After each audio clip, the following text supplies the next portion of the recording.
This Norwegian-developed rifle has become an icon in the United States. However, the first country to trust the Krag-Jørgensen would be Denmark.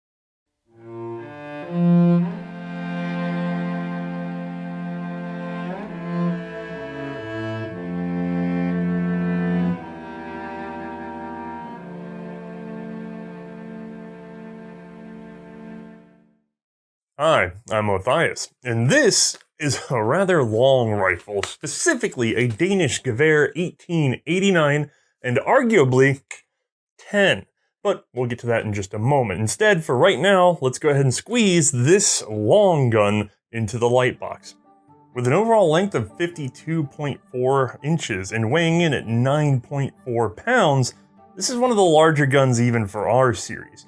Now, Denmark did equip this with a 5-round magazine, a very unique one that feeds from a right side loading gate. The cartridge was special to this rifle, the 8x58mm rimmed Danish Krag cartridge. Before we get started, I have excellent news. I've been asking you guys to like, subscribe, and comment because engagement really drives the YouTube algorithm. I'm happy to report that it seems to, if not a coincidence, have worked very, very well, and we're actually seeing movement for the first time all year in terms of having new people come into the show. So remember, when you engage with us, you actually end up sharing the show with other people who might like to see it. Thank you.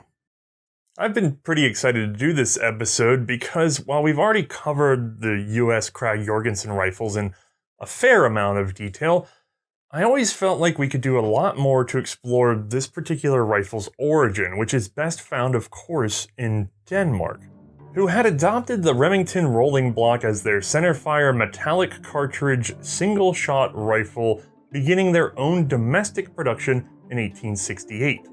Now that was a dang good choice for that time period. Even so, however, they were already looking for further innovations. As far back as 1864, they had been investigating repeaters. By the time of the rolling block's adoption, they had actually already done some testing work with both the Spencer and the Henry carbines. These were both obviously passed over due to their great expense and complication of construction and operation. Still, the notion of a repeater was a compelling one, and the artillery branch did their best to keep testing the latest available technology.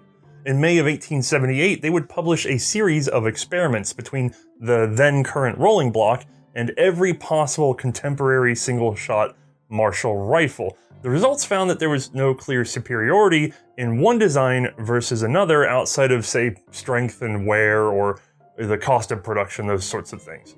But in terms of marksmanship, speed of fire, etc., not a big deal which single shot you chose. However, a single Swiss Vetterli was brought into those tests, and it did show a clear advantage in firepower, albeit over a very short period of time.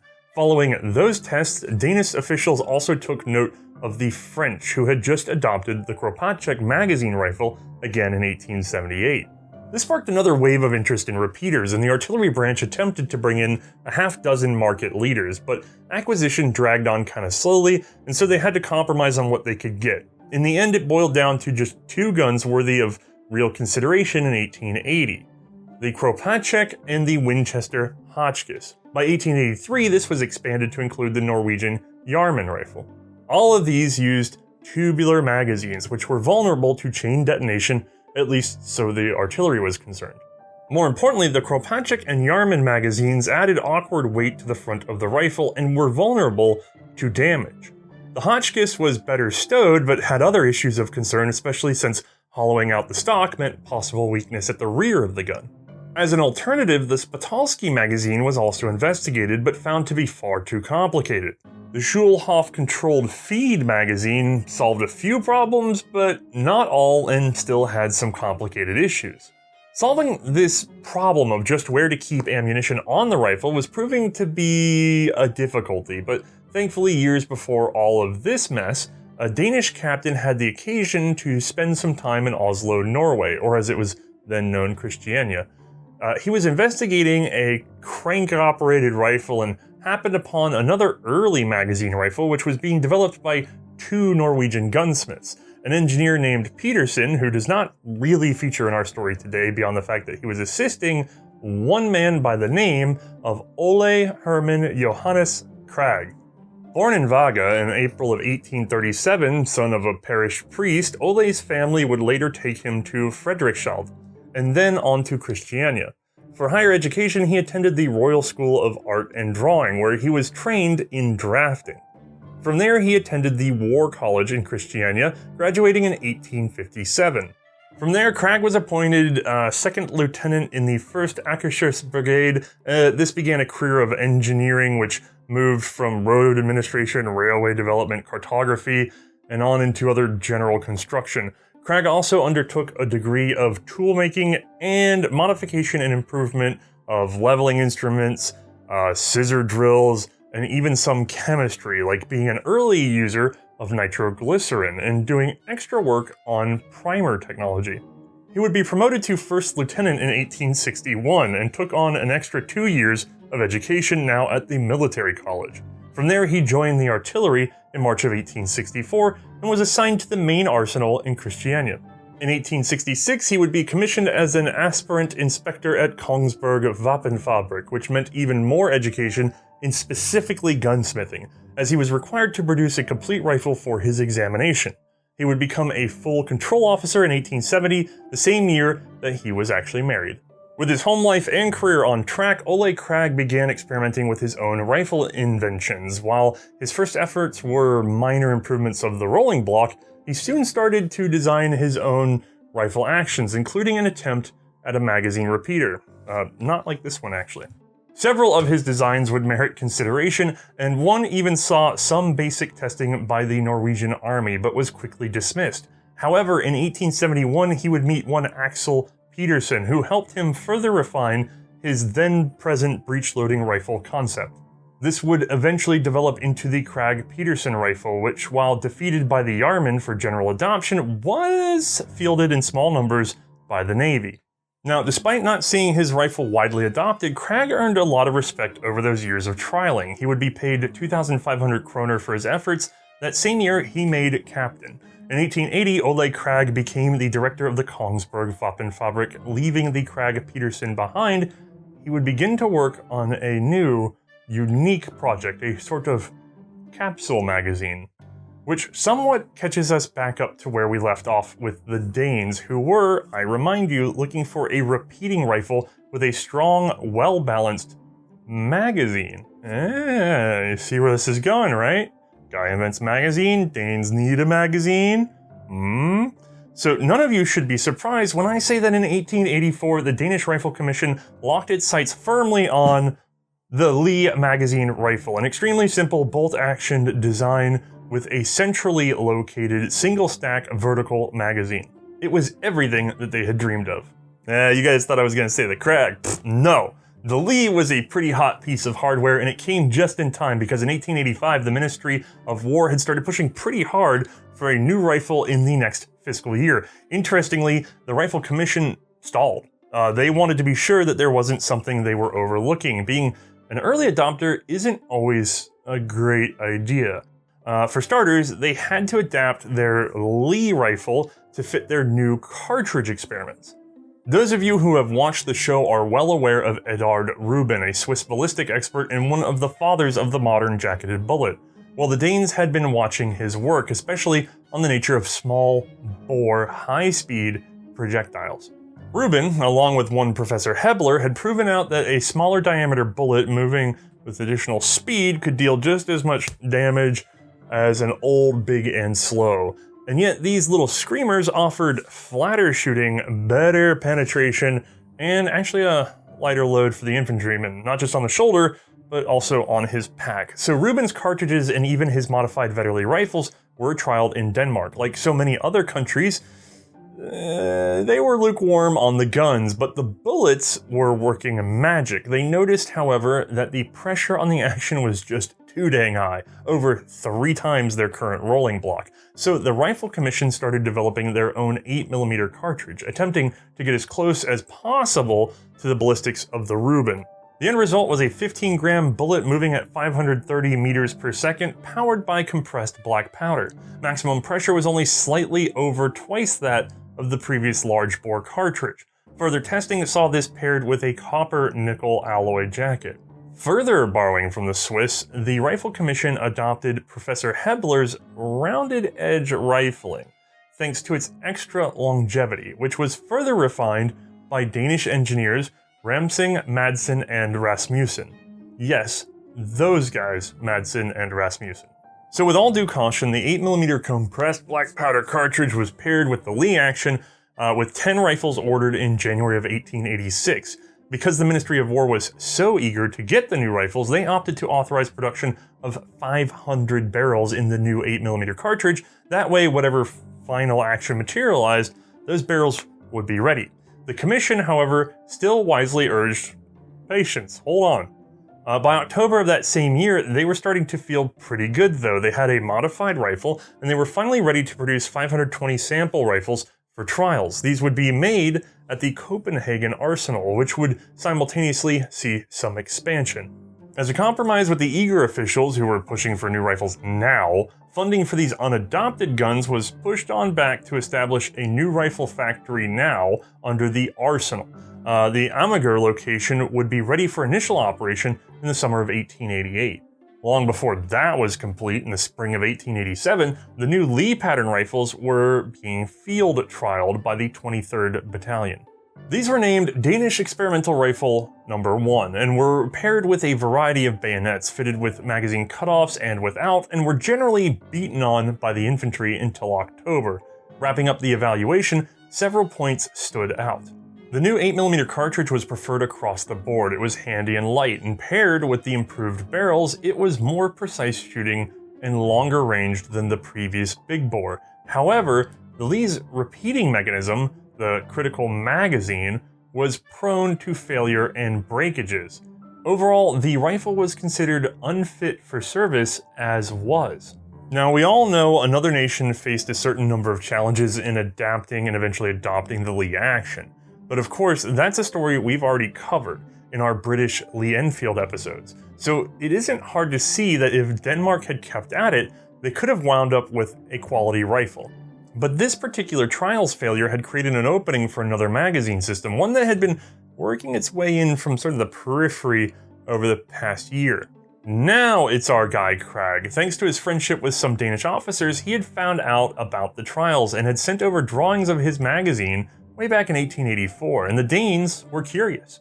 His invention was a U-shaped magazine, something he called a capsule magazine, which wrapped around the receiver of the rifle and could be adapted to any number of contemporary single-shot designs. Now, sadly, I don't have any images or patent drawings of his original mechanism, as it was a bit unwieldy, with 9 or 10 full-sized rifle cartridges, again, sort of wrapped all the way around the gun.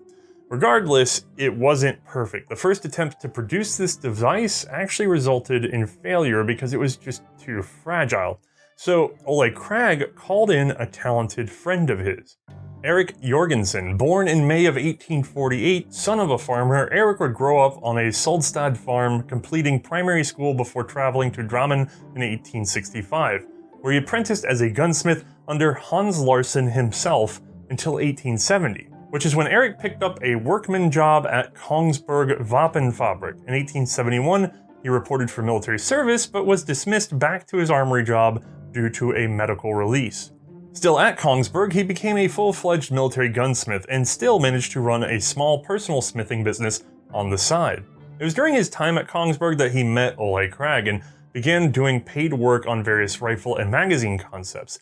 In the fall of 1875, he would become a corps gunsmith for the Småland Battalion and was moved to Fredrikstad, where he also opened his own physical shop focused on hunting rifles and other specific commercial gunsmithing. Unfortunately, this endeavor would eventually fail, and Jørgensen would return to Kongsberg Vaabenhistoriske in 1882. Krag was happy to have him back, and just 2 years later, he was hard at work refining Krag's capsule magazine.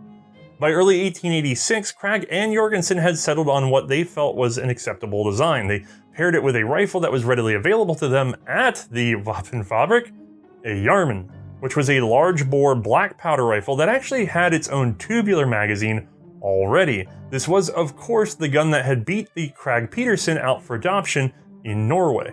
Now, using the Yarman meant getting permission from the inventor, and this would prove to be a bit of a friction point later, as the matter was resolved with a promise to Yarman of profit sharing should his rifle be adopted alongside the magazine.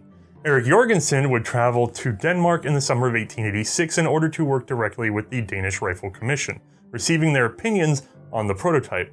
Overall, it did very well, and the Danes requested that it be refitted for their new 8mm cartridge. They also made a key observation, which is that the mechanism could shave considerable bulk if it was reduced to just 5 rounds instead of 10. Combined with the smaller bore cartridge, it may be enough to get the entire contraption to fit inside the stock lines of the rifle. Krag took the lead on this suggestion, working up a half-capsule magazine which loaded from a gate on the right side of the rifle and fed cartridges under the action all the way to the left, where it could be dropped into the path of the bolt ever so slightly from above. Jørgensen, well, he actually went to work on the rifle's action heavily. He simplified, lightened, and further strengthened what started as a Yarman. Essentially, he heavily evolved it and even outright invented several features in order to adapt it to the new small-bore compressed black powder ammunition. Now, the end result kept a modified Yarman trigger group and the long overhead extractor, but he borrowed a cocking system from the Mauser 1871, and in a variety of smaller changes, critically one of them being a front locking lug, Jørgensen worked out his own unique action. More or less, this picture is actually even further refined than the initial Jørgensen. His rifle was paired with both an original 10-round Krag magazine and the new 5-round half capsule. Both would be submitted to the Danish Rifle Committee in February of 1887, where they were well received. The magazines especially worked extremely well, which was good as we know in hindsight because, as I had already said, the Lee rifles would fail their testing that fall, which is likely what generated a request for 50 more of the half-capsule Krag-Jørgensen rifles to be produced for further troop testing. Beginning production in late 1887, these guns would arrive in January of 1888 and were given the name Danish Experimental Rifle II. In the meantime, the Lees were also improved, resulting in the Experimental Rifle I modified. 50 of these were ordered up, and in March of 1888 went head-to-head with the Krags. Both guns met the minimum requirements, functioning well and providing good ballistic performance. Oh, and if you've watched our episode on the Madsen light machine gun, you'll also note that this is the point when a certain recoil rifle was introduced into the mix, but proved to be too expensive and complicated to consider at the moment, so only the bolt actions would be left to finish this fight out. And how did they fare against each other? Well, my information is a bit scant, but the Lee seems to have been less prone to sand and fouling, but the Krag-Jørgensen was ultimately preferred on 2 notable accounts. It field stripped into fewer parts, believe it or not, and the magazines were much stronger, being tighter to the action and not hanging out into the wind. Following this comparison, the Krag-Jørgensen would be the premier test rifle, as it went on to address several other concerns of the Rifle Commission. For starters, there was a bit of a wandering zero issue, so experiments were conducted on the barrels, like half-stocking the whole rifle to see if it cleared things up. The end result of this line of questioning? Well, right off the then brand new Mauser 1889, Denmark would adopt the Armand Meig's barrel jacket, which provided minimal barrel contact with the action and also insulated the rifle, protecting the shooter's hands. Now, while the Danish rifle's final jacket definitely resembles the Belgian version of this, the German Gewehr 1888 Commission rifle introduced an improved quality of steel to Denmark, one that they happily adopted on their new rifle, allowing it to be stronger overall. Which was critical now because also during this development period, the French had introduced their Lebel rifle in 1887. This of course caused an international scene with its smokeless powder, small bore cartridge. Clean, burning, and screaming fast, it shot further for longer against any Marshall rifle of the day. Now thankfully, Denmark had already been dealing with high pressure ammo, so just like Switzerland as we saw, they were ready to make a few simple changes in order to complete the changeover. Their pressure curve was back where it started, but now they had cleaner ammo and a faster muzzle velocity, 600 meters per second. I'd also like to note I've gotten a bit ahead of the story because this cartridge would not be finalized until a few months after the rifle was adopted. though that was more to do with setting up domestic production of smokeless powder. And on the topic of cartridges, the detachable magazine had been a major problem with the League given that they were easily lost or damaged. Those 50 experimental Krag-Jørgensens, they shipped with 200 chargers to make up for the loading difference. Initially, these were just simple metal packets, which carried 5 rounds for dump loading into the rifles. Over time, several variations were trialed. Charger loading would actually be alright, and they even considered equipping each soldier with 2 chargers for use under emergency loading, an exception to single fire. Tests were also conducted with clip systems, specifically the Mannlicher N-block and the Italian Vetterli charger. Neither of these had the problems of the detachable Lee magazine, and both were far faster to reload than single loading, resulting in an increased rate of fire overall, but neither were particularly well set up for singular loading. The magazines were primary, not secondary. Also, issuing ammo in clips meant trying to top up a partially spent magazine would become a headache. The Krag-Jørgensen rifle was, for Denmark, a single loading rifle first and foremost. The magazine was only to be used in reserve for emergencies. They weren't going to redesign the whole cartridge bag and start changing their rifleman doctrine just to waste more ammo. No, packet loading is really just a fad. But if they ever needed to get in on a charger, they at least knew that the Krag could handle it, especially if they leave that loading gate as was, hinging forward. It left plenty of room for a loader. Now, the rifle saw a soft adoption in March of 1889, but it would be just shy of a year before it was officially finished. More little issues had to be ironed out, particularly the gunpowder that I mentioned before, and of course the sights could only be finalized after the cartridge was finalized. The original Danish rear sight was a simple ladder with a 250 meter folded position. Flipped up for ranged fire, you get 400 meters through 1400. And a right sight extension served as a volley sight when aligned with a projection on the front barrel band. This reached out for an ambitious 2100 meters. In February of 1890, the name Gewehr 1889 was made official, and final approval for the rifle and accessories came in March. Now, we've finally made it, gentlemen, to the gun just before the one that I have here. Yeah, we're not even there yet, but in the interest of sanity, I'll explain the upgrades as we go, so let's get a closer look anyway. Alright, this time we have a long rifle. There we go, made it. Woohoo! Jacketed barrel. The actual barrel is this little guy, not this whole thing. This is a big insulating sleeve that keeps the heat down and keeps our barrel sort of floated. Dovetail adjustable front sight, that's not on the fly, that's, you know, set somewhere very sensitively and locked in and then left alone. We have our bayonet lug, and then as we come forward, we have a stacking swivel, not a sling swivel. These are designed to link together in order to keep the rifles upright and out of the mud when you put them together. This little hole, we'll talk about him in a moment. As I come down, you'll see no handguard because, again, jacketed barrel, but there is our regular front sling swivel for our infantry rifle. And then, without whacking my tripod, if I come further forward, we'll see our rear sight. Now, these have always been ladder rear sights, so fold forward position at 250 meters, flip up in order to get our ranged fire, and then a adjustable slide.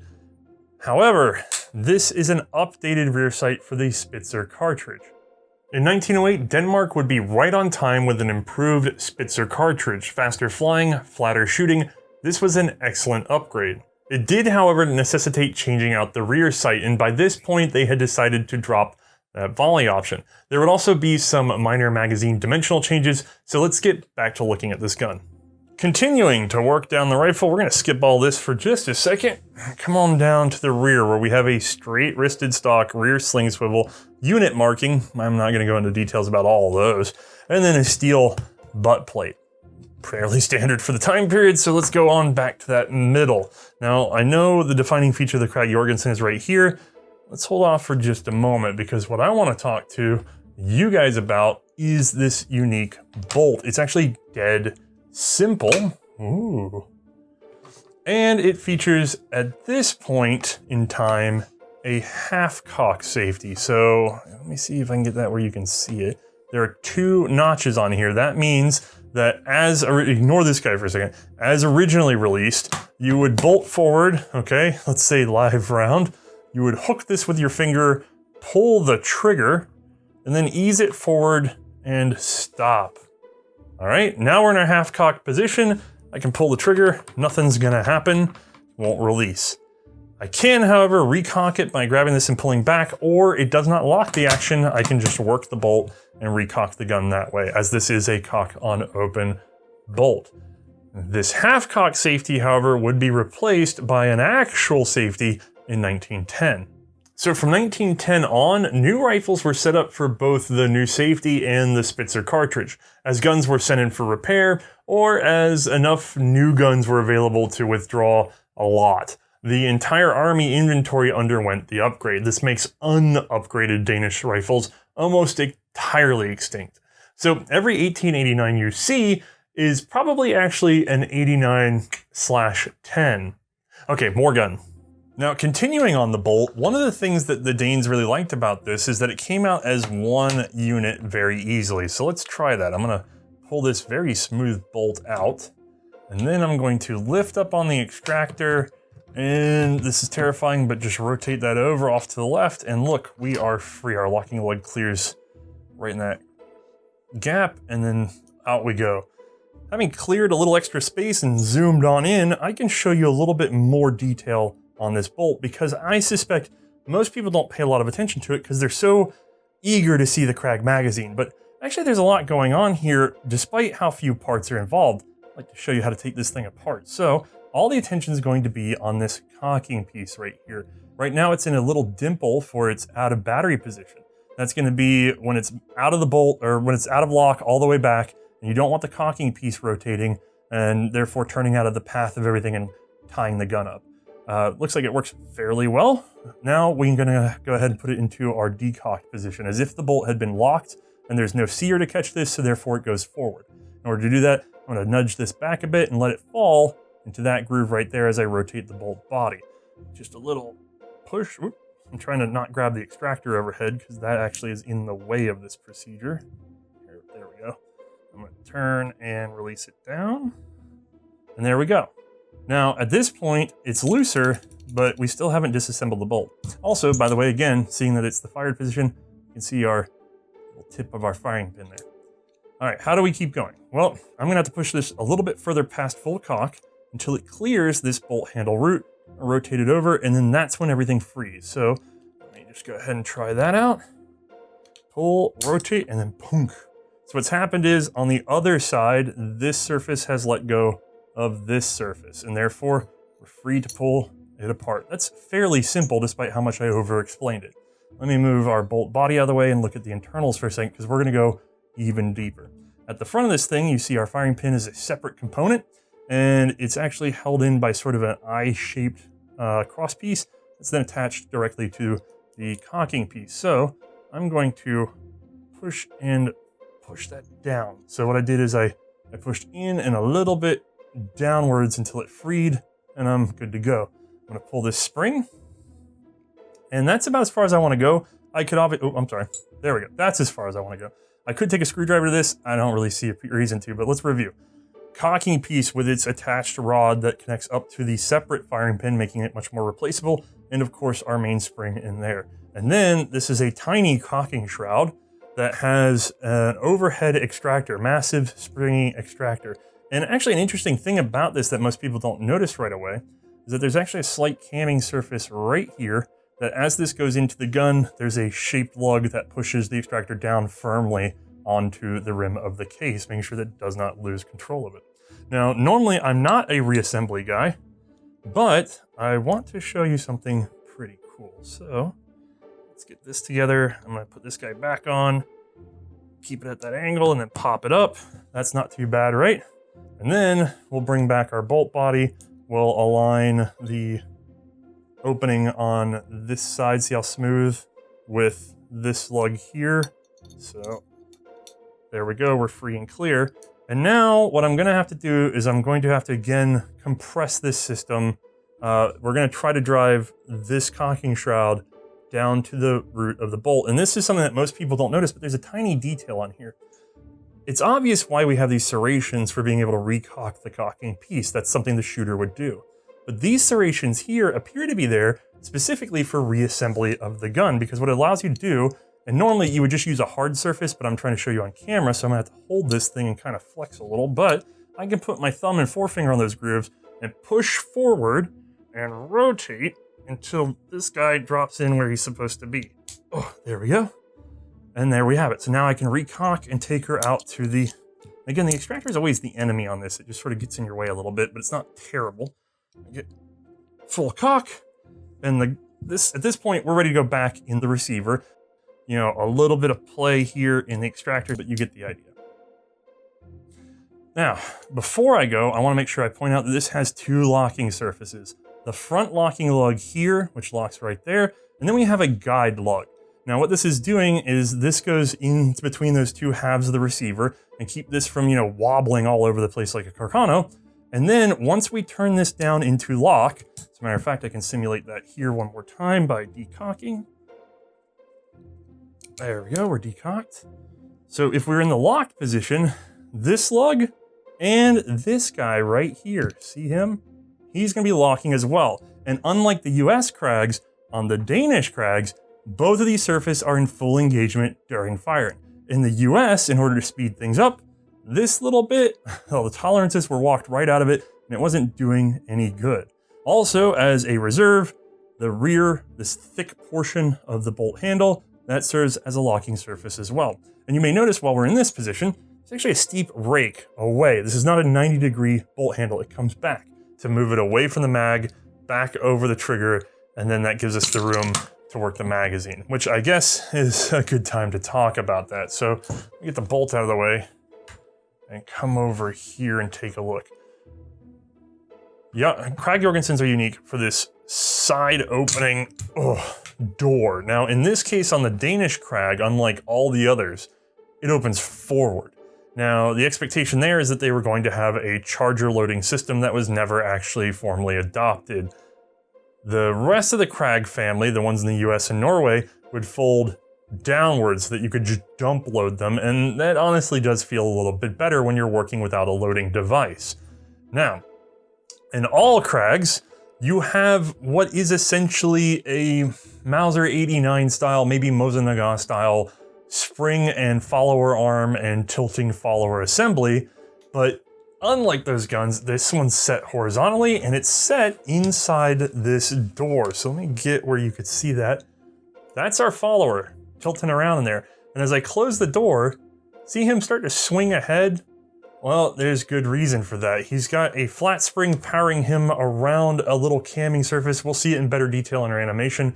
But as we come forward, it's gonna really dive in there. And then as it dives in there, it's gonna move. Let me see if I can really position this. It's gonna move horizontally across the action. Look at it go. And what that's doing is it's driving all the way into this far side. Let me see. That's our follower right there. There he goes. Oop, there he is. And so he's pushing rounds all the way over to here. And currently in this position, the magazine is on because this lever is flipped up awkwardly.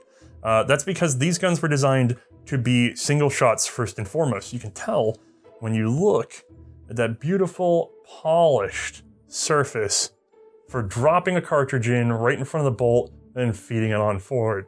Oh, also while we're looking here, this little guy right here, that's our ejector. He's just a flat spring that pops up as the cartridge reaches the rear and the bolt clears it. So beautiful polished surface for single feeding. Then we have this interesting left side hole for feeding our magazine. And then when this lever here, let me get this magazine cutoff lever down, flip it down where it normally would be. That brings in a crossbar here that blocks the rounds from reaching the path of the bolt. Magazine on is to flip it up into the more delicate position because you would rarely do that. I mean, why would you want more than one round at a time? So the capsule, or rather half capsule mag, is unique because we're moving, instead of vertically, we're moving horizontally for the most part. And then it just sort of turns up at the end. There's a rounded, smooth surface in here that we can actually see on the outside of the gun over here. This is the path of our cartridges defined in metal. They come around this corner and are dropped into the action for feeding. It's pretty dang unique. Woo-wee, okay. We made it, folks. I think we have gone as far as we can without either pulling out the screwdriver or we can cheat with our X-ray specs. First, we'll need to open our magazine door, which is actually latched shut until we press on the thumb lever. This flexes the latch spring upwards, allowing the action to be swung open. For once, let's not load up. Instead, I'm going to close this door back up so we can see some more of how this magazine works. It's something like a normal flat spring and follower arm, like a vertical magazine turned on its side. Let's follow that follower arm for now. As the door is swung open, an extension on the follower arm strikes a lug at the front of the magazine, causing it to compress tightly against the door, shielding it from harm, and allowing room to load our cartridges. This flat spring powers both the follower and, interestingly, the loading door to a degree. Look at that lug again. As the door closes, the follower arm continues to press against it, and once it reaches the unsupported flat side, it draws the door closed behind itself. Okay, now we can load our 5 rounds into the action and close up the magazine. Looking at the left side, we can see how cartridges have fed under and then back up alongside the bolt. The default position for the magazine cutoff in Danish service was down, which, as you can see, pushes the next cartridge away from the path of the bolt, making the gun a single loader. Flipping the lever back up frees our cartridges to be fed by the bolt for repeating fire. Turning to the bolt, it's actually an extremely simple design, with the cocking piece attached directly to the firing pin. This is, however, a cock on open action, with camming surface at the rear of the bolt body driving the cocking piece back as the bolt handle is raised. The trigger is also fairly simple, a 2-stage design with a hinged sear, all powered by a flat spring. Now originally, this made use of the half-cock notch safety. You can still see the now redundant notch on this cocking piece. However, this new safety would be added in 1910, and it's fairly straightforward. It's basically an S shape, with the lower projection snagging the sear and preventing it from being lowered. The upper hook wraps over the bolt handle root, locking the action shut. It carries a flat spring, which powers the thumb latch at the top, locking it into either the on or off position. Unique to the Krag is this long overhead extractor, which is attached to the rather compact cocking shroud. The ejector is a flat spring set under the bolt, which projects upwards when freed, pressing the bottom of the case, causing it to flip out of the opened action. The Krag uses 2 locking lugs, one forward, turning into a mortise in the receiver, and the other being the guide lug at the rear, turning against the receiver just in front of the bolt handle. However, the bolt handle root does serve as a backup, and from there, the rest of the details are pretty straightforward. So let's just finish out this mag and get back to work.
You know, honestly, a beautiful rifle. And if you've seen a fair few of these, you may wonder why they all appear to be in the white. To the best of my knowledge, they aren't supposed to be. They're supposed to be blued guns. They just didn't like staying that way with repeated handling. Now let's get back into the history. Serial production would begin in 1890 at the new Herrens Gewehr Fabrik, which sits on what would later become, I believe it's pronounced Aarbøger Boulevard.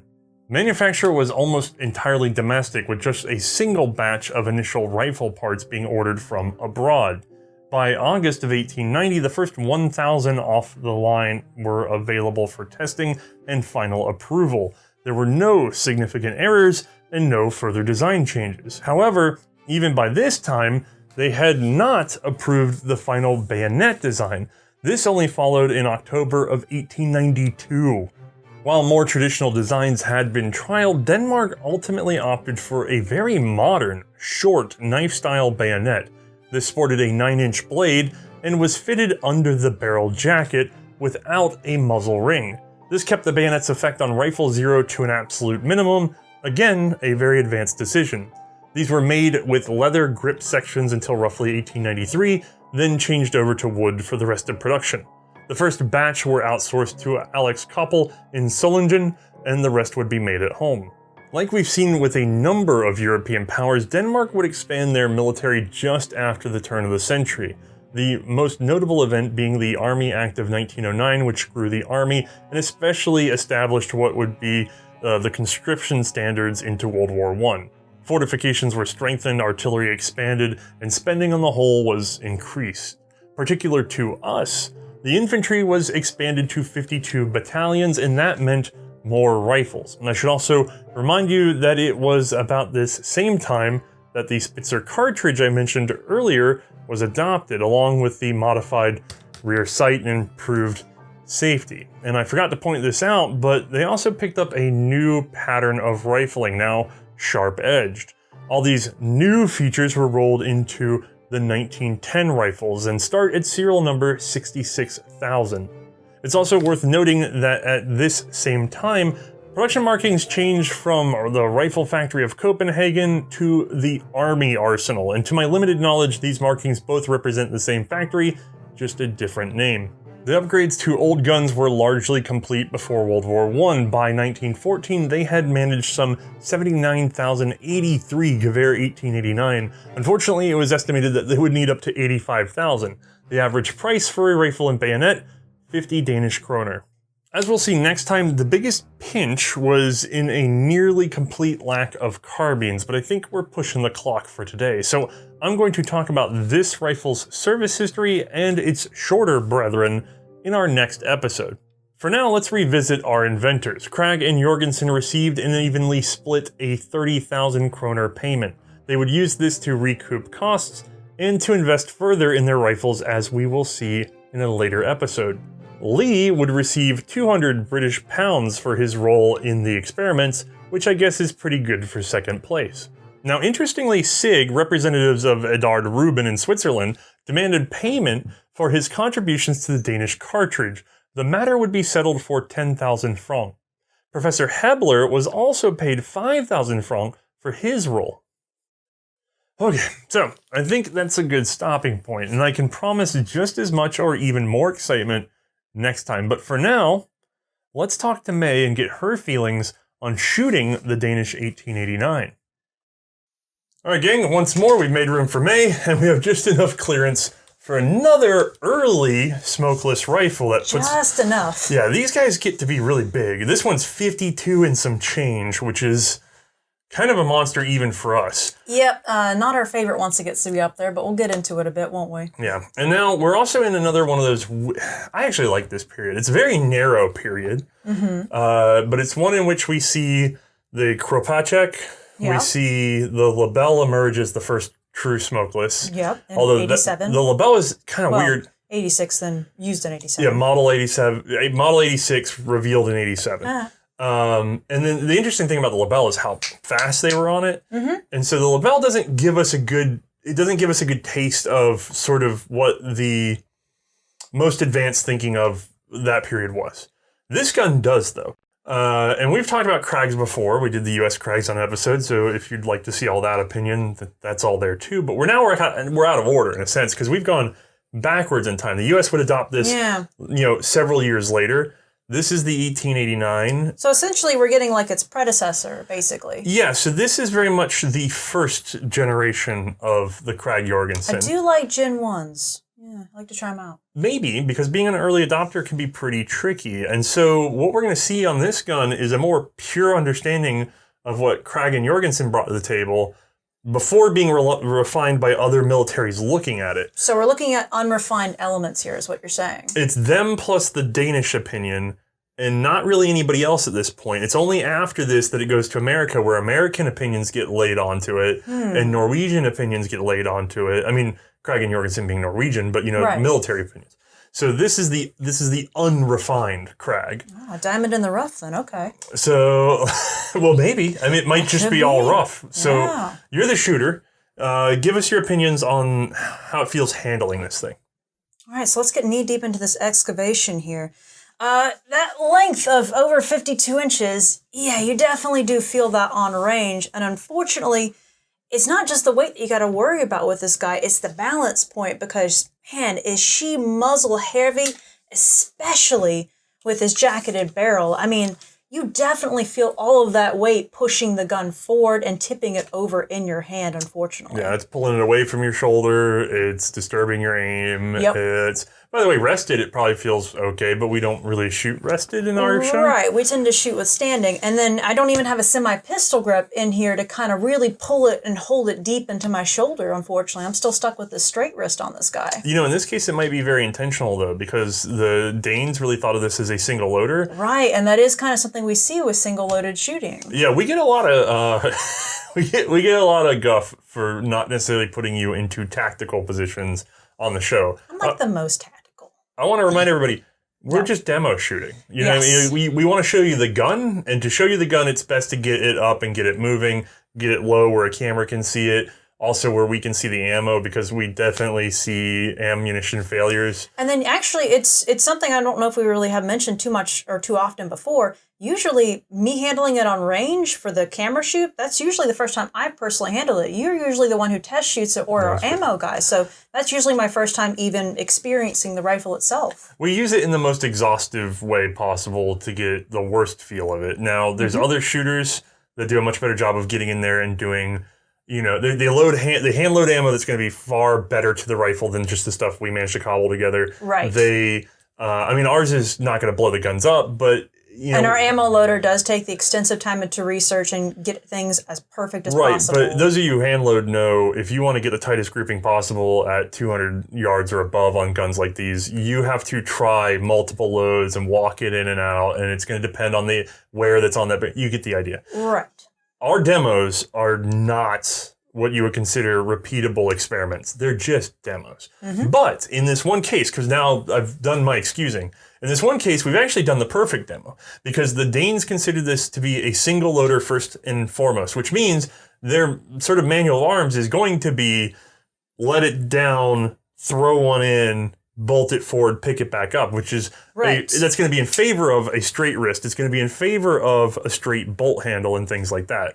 So in this case, we're shooting it the correct way in how they thought about the gun. Yep, you were only supposed to take this, put the magazine cutoff into the on position for magazine use by flipping it down. No, up. Or right up. It's so counterintuitive. God, it is so bizarre. And also that, I guess you can't ever miss whenever it is flipped up because that does impede your vision right there. Yeah, the magazine cutoff is terrifying to me because with the magazine on, it's stuck up so much and so thin, I feel I'm going to break it. Well, I guess it doesn't, one, you feel like you're going to break it. And then if it snaps off, well, you hope it snaps off in the right direction. That's going to allow you to pop her down.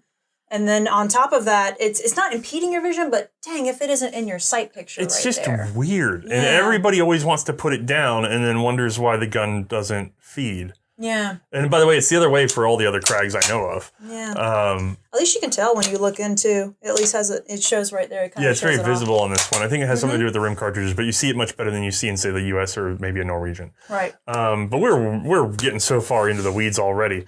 Long gun, heavy gun, jacketed barrel, putting some weight out there. No handguard though, so you're not dealing with any wood out there. Yeah. So I'm thinking, a jacketed barrel is going to help hopefully with some heat, but I don't know. It still got kind of warm on range, so. I don't think the jacketed barrel concept really only does so much for you. Were you still able to hold on to it after, I think we put 8 continuous rounds through it just the one time? After 8 rounds, it was still fine, but I started to feel a little bit of warmth coming through. So even at that, it's going to start to get up there after a dozen or so rounds, I'm thinking. I don't know. Air is an insulator. That is the Yeti cooler of handguards. The Yeti cooler It is. It's an air gap between... Right. All right, well, never mind. So now I want a Yeti branded barrel jacket. That's the new thing, guys. All right, what else have we got going on with this gun? We got through the obvious stockings essentially. We kind of wandered in the magazine a little bit more, but do you want to talk about that more? Is it awkward loading that magazine? So this one in particular, I guess I was expecting it to be a little bit easier because you flip open the gate as such, it flips forward, and you think, oh, cool, I can dump my rounds in, like, pretty rapidly. I still kind of found myself not being able to just easily, just drop them in because I kept accidentally pushing them a little bit too far forward and they'd snag easily, so I feel like this one isn't quite as a dump in as I thought it was going to be. Yeah, the intuition is to muzzle, when you're handling it standing, the intuition is to muzzle down. And then that would push the rounds forward, and then they'd snag at the little hinge point here at the gate. We found it's better to keep it muzzle up and let the back of the case hit the back wall of the magazine. Right. Now, you did not have this problem with the U.S. Krags. No, I definitely did not. Like the U.S. Krag, it's just the flip open to the side gate, so you're easily able to just let gravity do the work for you. You don't have to worry about tipping at that point. It's a bucket versus a mail slot. I prefer the bucket. Yeah. Okay. And then we talked about the magazine cutoff. How's the bolt? Very smooth. We have retained that Krag smooth, clean action that is still elegance to me. It's amazing to me that this is the older one, like the before the U.S. Krag, and yet it still has that beauty to it. I'm amazed. Yeah. Low engagement, fewer parts, dead simple, highly polished. Now, the bolt doesn't deposit me where the U.S. Krag did. The U.S. Krag was the turn down, so it did drop me closer to the trigger. But this one at least is swept back. So I'm right over the trigger, as you can tell right there. But I do kind of wish the little bit of turn down to it, that really would have made a difference in rapidity of use. Yeah, but again, straight bolt handle better for that sort of hip bolting that we were talking about for single load. This is true. And again, that's where we've gotten yelled at for we're less sensitive to straight bolts than some other shooters. I believe Bloke on the Range was yelling at me the other night about it. He may have yelled quite a bit. And don't get me wrong, there have definitely been some straight bolts that I think have been wonderful. It's just... For this one in particular, I feel like it really could have used the turn down. Yeah, I go back and forth on it. Okay. I think it all depends on the ammunition. I think if you have terrible ammunition or poor extraction or any sort of other issues that might come up. That turn down bolt is going to fight you. Well, sort of. It's going to be harder it's harder for the old Ugga Bugga and just boom. Knock it open. Right. Mm-hmm. However, that is such a niche case, I agree. That shouldn't really be a factor. It's me being apologetic. But and with the things that we've had to experience and fix on range, it has come in handy. Yeah, it's come in handy to me. Yeah, it has come in handy to this poor gentleman. But we're dealing 100 years later, and if your rifle's doing that much, if it's having that many problems, you have problems other than the bolt handle. Right, exactly. So aside from that, feature-wise, I think all we really haven't talked about mostly was the safety on this one. Beautiful. Love this safety because you don't have to change the position of your hand. It can stay right here with the trigger, and you can turn it on and off as you please. I want to point out that safety is brilliant because remember, not there originally. That was added after on this gun. This gun was not made from the factory with that safety. You can't tell. It looks very intentional, and it's so dead simple being a double hook, one catching the sear, one catching the bolt handle, does two things at once. Way easy to add to the gun. Doesn't destroy any of the strength of anything. Nope. This was supposed to be a half-cock gun, which also I think kind of points out how unrefined of a design this was. It was using a half-cock safety. That's something that the Lebel was doing. That's something we see on other guns of just that one sliver of an era. And then the Mauser flag takes over and things like that. So I think it's hard, but I think there are micro dates in this sort of transition from single shot black powder to repeating smokeless. I think two things that should have happened in another planet with another people, like just happened. Some alien intelligence does the same sort of parallel progression that we did, right? Chances are they're not going to develop smokeless powder so close to repeating technology. And so you're not going to have this sort of commingling overlap. You're going to have them distinctly separate. I think we saw history kind of compress over these 2 points. And so you have fingers of both technologies being sorted out, in which you have the sort of really dated Lebel with the very modern cartridge, and then you have something like this that's a hybrid of weird ideas. And I really love this gun. A lot of unique ideas kind of thrown together into one rifle. Yeah, it's very early days for these technologies. But some cool concepts. Yeah, it's fun to see. So where are we at in terms of actually shooting this gun now that we've explored it just, as a thing in your hands? All right, we've already covered action. We covered loading, lining up my sights. It's actually a lot faster than you think it's going to be. Those are really tall. Are surprisingly tall for the time period that I'm thinking of. Oh, they're tall. They're legible, and they line up kind of like this guy's muzzle heavy, kind of fat, a little awkward in the handling, okay. But boy, is it quick though. Oh yeah, heck of fast. I do love that. I am worried that these sights would be a little bit easy to ding though, because they are kind of sticking out wide, and I know 100 years of use, they're wiggly now, and at the time they were probably nice and tight, but it does feel like this would be easy to damage. I'm not a huge fan of ladders. Yeah. Sight ladders, to me, not a big fan. Especially these guys, the wings are just so far out, too. Yeah, I feel they do go beyond the boundary of the stock. They actually do, yes. So you could set that gun down on its side, well, not on the right side because of the magazine, but on the left side, you can stick it out, and you actually do push that in if you were to set it down flat on its side. That's a little risky. Yeah. Oh, and you actually do that with the magazine cut off too. But they are tall, at least in the battle sight configuration. At least they are tall. There is at least that, so that's good. And then trigger, very smooth single stage. The transition... Two stage. Sorry. That was how smooth it was. The transition was so clean. It was wonderful. Yeah, we had to have a discussion because she goes, "Is this a long single stage?" And I was like, "No, it's a two stage." No. And it still blows my mind that it is, because it is that smooth of a transition. I can find it, but boy, is it you feel it stack, and you can honestly, what you can really do is you can watch the cocking piece settle in. And then you're on that second stage. I wonder if you can see it in the slow motion really good. I don't know, but the weight climb on the second stage is if you're moving with any sort of medium speed, like any medium momentum. Yeah, you're right. It's good. And then recoil. Yeah, recoil was surprisingly substantial. I wasn't quite expecting it to be up there as it was because of how muzzle heavy this gun is. Muzzle heavy. Right. Long rifle. Weighs a ton. Yep. Okay. Everything is going for it to help reduce that recoil. Danish Krag is not it's an 8x58, so dimensionally we're kind of like German Mauser, 7.92. Yeah. However, it's supposed to be kind of pulled back a bit. Like the impression you get is that it's supposed to be less powerful, but you hear all the time, well, the Krag can't handle the pressure that the Mauser can. It can't.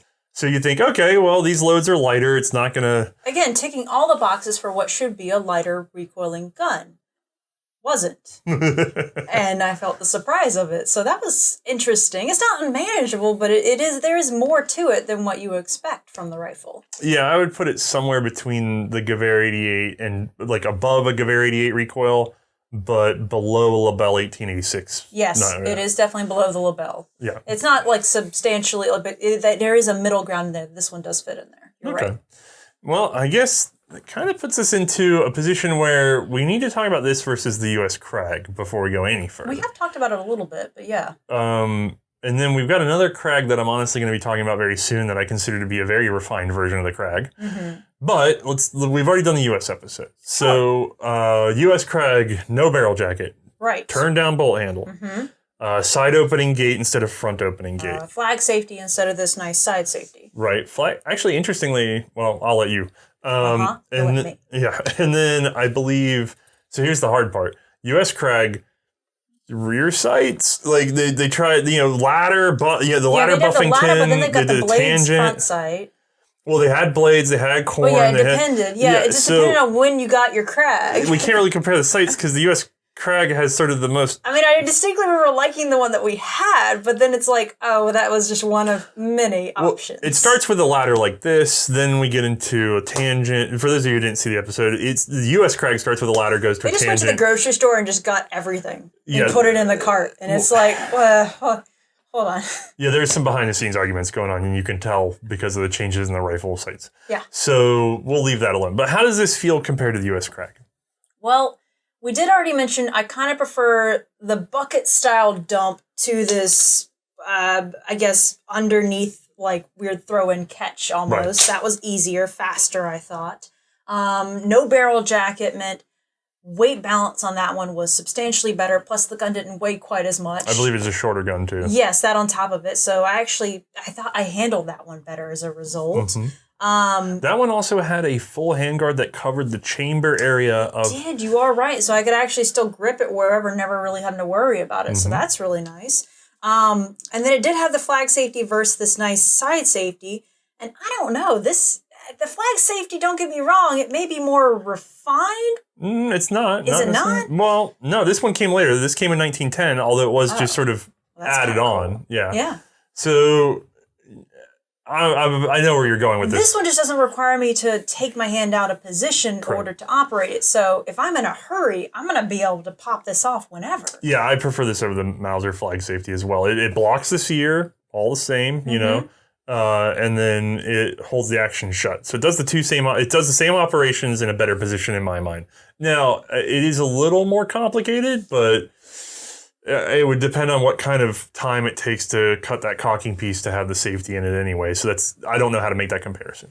And then the turn down bolt, I felt kind of really tucked it into everything, really brought the width of the gun down some, made it feel more narrow. On top of that, deposited my hand literally right there with the trigger practically. Right. It was amazing. Yeah. So overall, only one advantage of its... Really, unfortunately, yeah. So...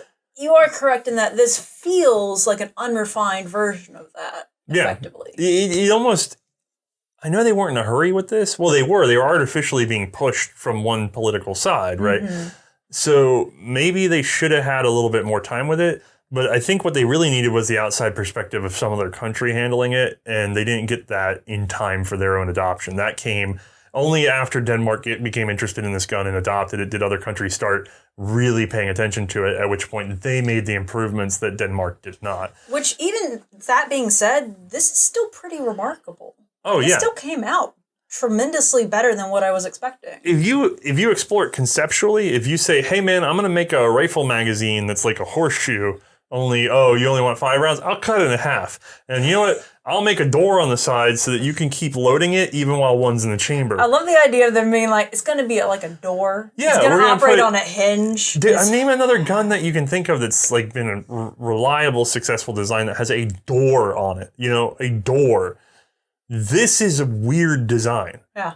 In terms of what survived. That's a weirdness. It's like up there with the Verndl where I'm like, I'm sorry, what are you going to do with this? Yeah. There's tons of designs wilder than this. They did not get adopted. They did not serve for 50 years. Mm-hmm.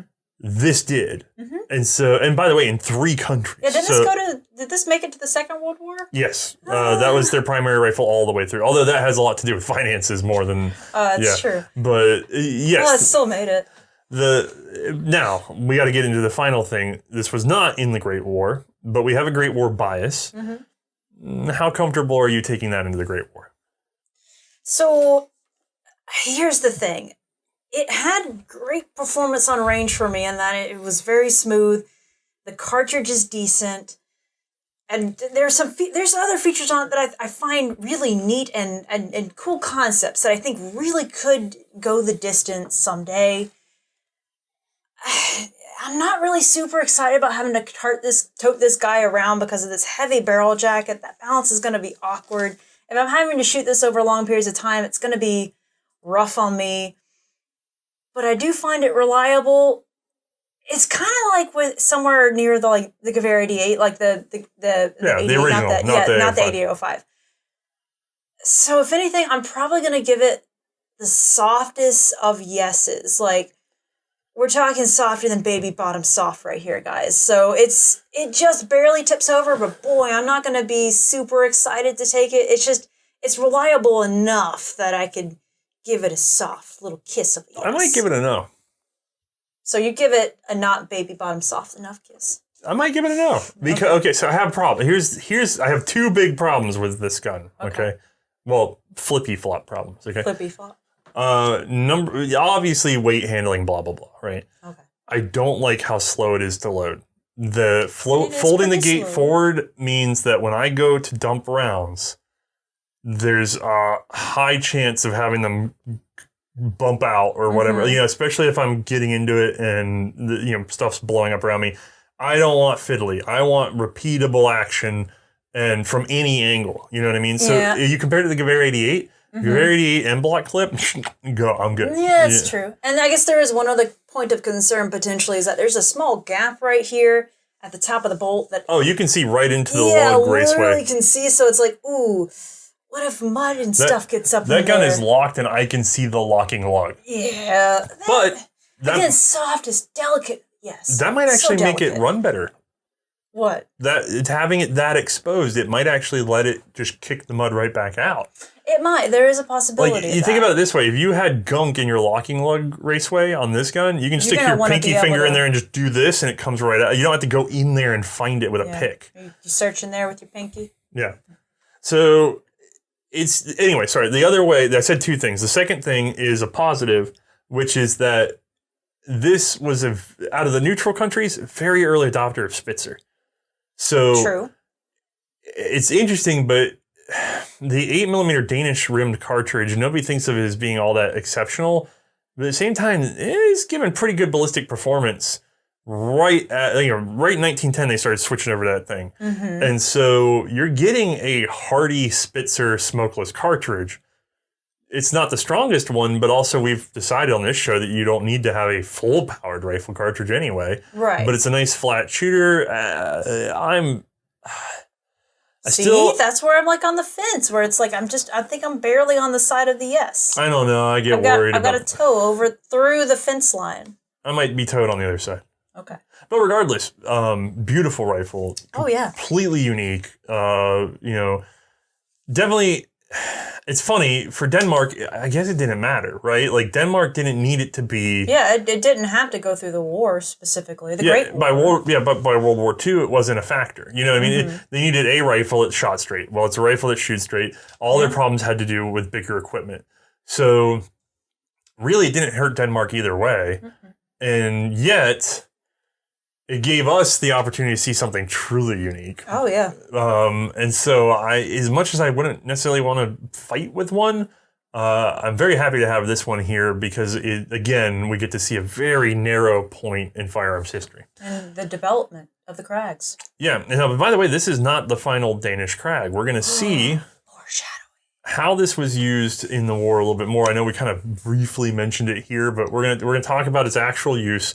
We're going to talk about production. We're going to talk about carbines. Yes. And Danish carbines are very rare to see, so I think you guys will be pretty excited about unpacking what they did. I'm excited. Am I still going to be here? Is it going to happen now? Yeah. Yes. All right, guys. Have a good one. Night, everybody.